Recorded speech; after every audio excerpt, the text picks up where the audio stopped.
Diabetes ಇರುವವರು ದಯವಿಟ್ಟು ಈ ತರಕಾರಿಗಳನ್ನು ತಿನ್ನಬೇಡಿ. ಪ್ರತಿದಿನ ನೀವು ಈ ತರಕಾರಿಗಳನ್ನು ತಿನ್ನುತ್ತಾ ಬಂದರೆ ನಿಮ್ಮ ಶುಗರ್ ಲೆವೆಲ್ ಕೂಡ ಜಾಸ್ತಿಯಾಗಿ ಅದರಿಂದ ಅಡ್ಡ ಪರಿಣಾಮಗಳನ್ನು ನೀವು ಅನುಭವಿಸಬೇಕಾಗುತ್ತದೆ. ಅವು ಯಾವ ತರಕಾರಿಗಳು ಎಂದು ನಾವು ಇಲ್ಲಿ ತಿಳಿಯೋಣ. ಸಕ್ಕರೆ ಕಾಯಿಲೆಯನ್ನು ಕಂಟ್ರೋಲ್ನಲ್ಲಿ ಇಡಲು ಪ್ರತಿದಿನ ಎಕ್ಸಸೈಸ್ ಮಾಡುವುದು, ಊಟದಲ್ಲೇ ಕಂಟ್ರೋಲ್ ಮಾಡುವುದು ತುಂಬಾ ಮುಖ್ಯವಾಗಿರುತ್ತದೆ. ಸಕ್ಕರೆ ಕಾಯಿಲೆ ಇರುವವರಿಗೆ ಗೊತ್ತಿರುತ್ತದೆ ಯಾವ ಪದಾರ್ಥಗಳನ್ನು ತಿನ್ನಬೇಕು, ಯಾವ ಪದಾರ್ಥಗಳನ್ನು ತಿನ್ನಬಾರದು, ನಮ್ಮ ರಕ್ತದಲ್ಲಿನ ಸಕ್ಕರೆ ಅಂಶವನ್ನು ಹೇಗೆ ಕಡಿಮೆ ಮಾಡಿಕೊಳ್ಳಬೇಕು ಎಂದು. ಕೆಲವೊಂದಿಷ್ಟು ತರಕಾರಿಗಳಲ್ಲಿ ಕಾರ್ಬೋಹೈಡ್ರೇಟ್ ಕಡಿಮೆ ಪ್ರಮಾಣದಲ್ಲಿ ಇರುತ್ತದೆ ಹಾಗೂ ಫೈಬರ್ ಹೆಚ್ಚಿನ ಪ್ರಮಾಣದಲ್ಲಿರುತ್ತದೆ. ಇಂತಹ ತರಕಾರಿಗಳು ನಿಮ್ಮ ರಕ್ತದಲ್ಲಿನ ಸಕ್ಕರೆ ಪ್ರಮಾಣವನ್ನು ಕಡಿಮೆ ಮಾಡಿ ನಿಮ್ಮ ಬ್ಲಡ್ ಶುಗರ್ ನಾರ್ಮಲ್ ಇರುವಂತೆ ಮಾಡುತ್ತದೆ. ಅದೇ ರೀತಿ ಕೆಲವೊಂದಿಷ್ಟು ತರಕಾರಿಗಳಲ್ಲಿ ಕಾರ್ಬೋಹೈಡ್ರೇಟ್ ಜಾಸ್ತಿಯಾಗಿರುತ್ತದೆ. ಆ ತರಕಾರಿಗಳಲ್ಲಿನ ಶುಗರ್ ಅಂಶ ಕೂಡ ಹೆಚ್ಚಾಗಿರುತ್ತದೆ, ಆದರೆ ಅದರಲ್ಲಿ ಫೈಬರ್ ಅಂಶ ತುಂಬ ಕಡಿಮೆ ಇರುತ್ತದೆ. ಇಂತಹ ತರಕಾರಿಗಳು ನಿಮ್ಮ ರಕ್ತದಲ್ಲಿನ ಶುಗರ್ ಅಂಶವನ್ನು ಜಾಸ್ತಿ ಮಾಡಿ ನಿಮಗೆ ಅಡ್ಡ ಪರಿಣಾಮ ಆಗುವಂತೆ ಮಾಡುತ್ತದೆ. ಅವುಗಳಲ್ಲಿ ಮೊದಲನೆಯದಾಗಿ ಕಾರ್ನ್, ಮೆಕ್ಕೆಜೋಳ. ಇದರಲ್ಲಿ ಕಾರ್ಬೋಹೈಡ್ರೇಟ್ ಹೆಚ್ಚಿನ ಪ್ರಮಾಣದಲ್ಲಿ ಇರುತ್ತದೆ ಮತ್ತು ಫೈಬರ್ ಕಂಟೆಂಟ್ ಬಹಳ ಕಡಿಮೆ ಪ್ರಮಾಣದಲ್ಲಿರುತ್ತದೆ. ಪ್ರತಿದಿನ ನಾವು ಸ್ವೀಟ್ ಕಾರ್ನನ್ನು ತುಂಬ ಎಂಜಾಯ್ ಮಾಡಿಕೊಂಡು ಇಷ್ಟಪಟ್ಟು ತಿನ್ನುತ್ತೇವೆ, ಆದರೆ ಅದರಲ್ಲಿ ಸಕ್ಕರೆ ಅಂಶ ಹೆಚ್ಚಾಗಿರುತ್ತದೆ. ಒಂದು ಬಟ್ಟಲು ಮೆಕ್ಕೆಜೋಳದಲ್ಲಿ 21 ಗ್ರಾಂನಷ್ಟು ಕಾರ್ಬೋಹೈಡ್ರೇಟ್ ಇರುತ್ತದೆ, 2 ಗ್ರಾಂನಷ್ಟು ಮಾತ್ರ ಫೈಬರ್ ಇರುತ್ತದೆ. ನೀವು ಇಷ್ಟ ಎಂದು ಸ್ವೀಟ್ ಕಾರ್ನ್ ಹೆಚ್ಚಾಗಿ ತಿಂದರೆ, ಅದರಲ್ಲಿ ಶುಗರ್ ಪೇಷಂಟ್ ಆಗಿದ್ದರೆ ತಕ್ಷಣ ನಿಮ್ಮ ಶುಗರ್ ಲೆವೆಲ್ ಜಾಸ್ತಿ ಆಗುತ್ತಾ ಹೋಗುತ್ತದೆ. ಇದರಿಂದ ನಿಮಗೆ ತೊಂದರೆಯಾಗುತ್ತದೆ. ಎರಡನೆಯದಾಗಿ ಬಟಾಣಿ ಕಾಳು. ಬಟಾಣಿಗಳಲ್ಲಿಯೂ ಕೂಡ ಕಾರ್ಬೋಹೈಡ್ರೇಟ್ ಅಂಶ ತುಂಬ ಜಾಸ್ತಿಯಾಗಿರುತ್ತದೆ. ಇದು ನಿಮ್ಮ ಬ್ಲಡ್ ಶುಗರನ್ನು ತುಂಬ ಬೇಗ ಹೆಚ್ಚಾಗುವಂತೆ ಮಾಡುತ್ತದೆ. ನಿಮಗೆ ಶುಗರ್ ಇದ್ದಲ್ಲಿ ನೀವು ಅತ್ಯಂತ ಕಡಿಮೆ ಪ್ರಮಾಣದಲ್ಲಿ ಬಟಾಣಿ ಕಾಳುಗಳನ್ನು ಉಪಯೋಗಿಸಬೇಕು. ವಯಸ್ಸಾದವರು ಇದನ್ನು ಜಾಸ್ತಿ ತಿನ್ನುವ ಹಾಗೂ ಇಲ್ಲ, ಇದರಿಂದ ಗ್ಯಾಸ್ಟ್ರಿಕ್ ಸಮಸ್ಯೆ ಕೂಡ ಹೆಚ್ಚಾಗುತ್ತದೆ. ಮೂರನೆಯದಾಗಿ ಆಲೂಗಡ್ಡೆ. ಇದನ್ನು ಶುಗರ್ ಇರುವವರು ತುಂಬ ಆಲೋಚಿಸಿ ತಿನ್ನಬೇಕಾಗುತ್ತದೆ. ಇದರಲ್ಲಿಯೂ ಕೂಡ ಕಾರ್ಬೋಹೈಡ್ರೇಟ್ ಅಂಶ ಜಾಸ್ತಿ ಇರುತ್ತದೆ. ಆಲೂಗಡ್ಡೆಯಲ್ಲಿ ಸ್ಟಾರ್ಚ್ ಎನ್ನುವ ಕಂಟೆಂಟ್ ತುಂಬ ಜಾಸ್ತಿ ಇರುತ್ತದೆ. ಇದನ್ನು ಸೇವಿಸುವುದರಿಂದ ನಿಮ್ಮ ಬ್ಲಡ್ ಶುಗರ್ ಜಾಸ್ತಿಯಾಗುತ್ತದೆ. ಒಂದು ಸಾಧಾರಣವಾದ ಆಲೂಗಡ್ಡೆಯಲ್ಲಿ 30% ಕಾರ್ಬೋಹೈಡ್ರೇಟ್ನ ಅಂಶ ಇರುತ್ತದೆ.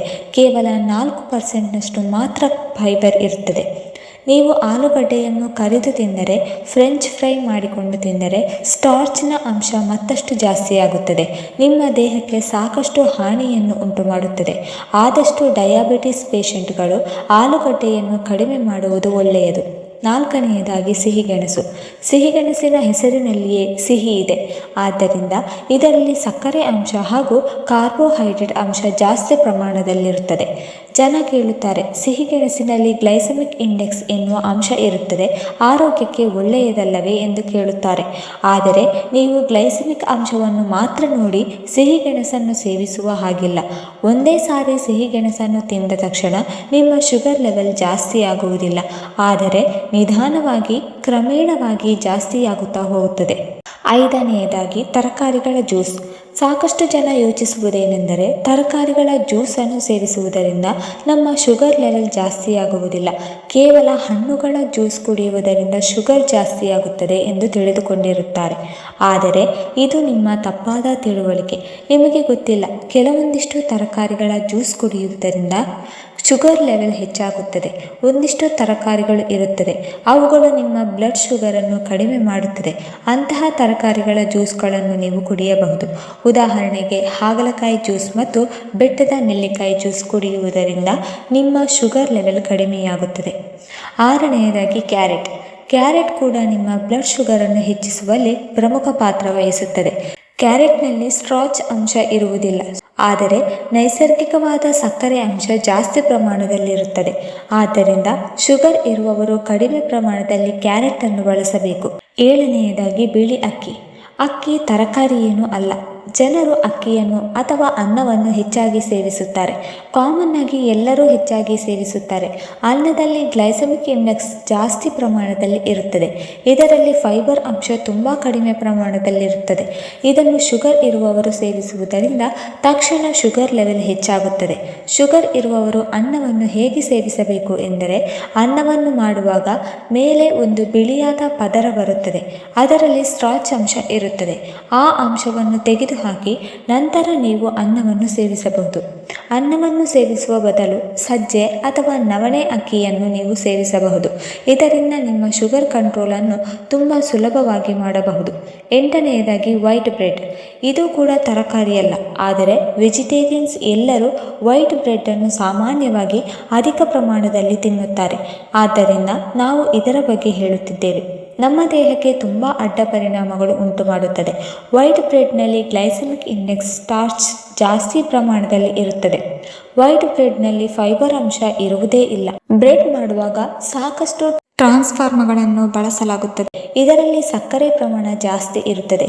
ಮೈದಾ ಬಳಸುತ್ತಾರೆ. ಇದರಲ್ಲಿ ಯಾವುದೇ ರೀತಿಯ ವಿಟಮಿನ್, ಮಿನರಲ್ಸ್ ಸಿಗುವುದಿಲ್ಲ. ಕೊನೆಯದಾಗಿ ಬೀಟ್ರೂಟ್ ಮತ್ತು ಕುಂಬಳಕಾಯಿ. ಈ ಎರಡೂ ತರಕಾರಿಗಳಲ್ಲಿ ಸಕ್ಕರೆ ಅಂಶ ತುಂಬ ಜಾಸ್ತಿ ಇರುತ್ತದೆ.